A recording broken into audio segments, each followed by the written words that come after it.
channel's called Black Conservative Perspective.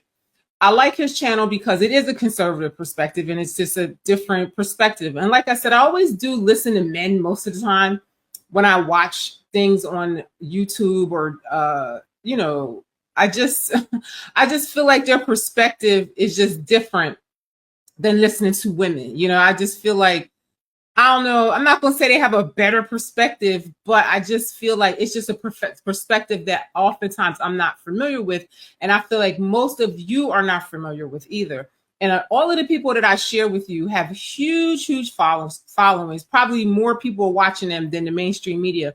And I do, like the message that they have to put out sometimes. Do I agree with them all the time? Of course not. This is the thing that irritates me with people a lot of times. They figure, oh, you are a conservative person, and so you must agree with everything. No.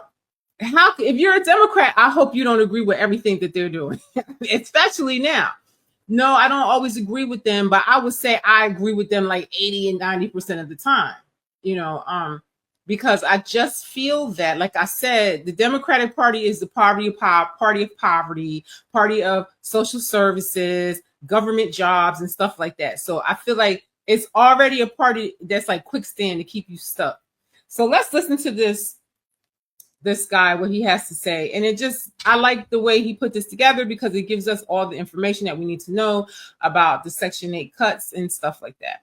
A lot of people, as soon as they hear cut, they think, the Trump administration is trying to make us homeless and poor. No, because it only applies to a certain group of people, and it's able-bodied people. And it's not like they're doing away with the program completely. The states are going to take control over it.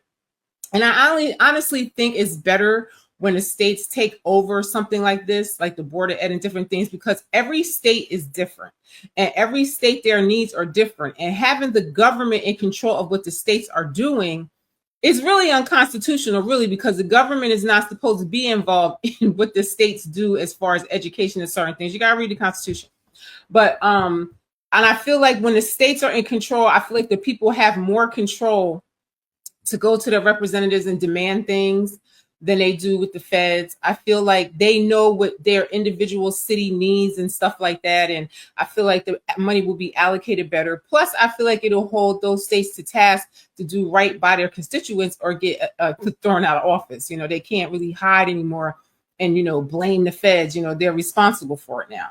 So let's just listen what he's going to say. Hold on.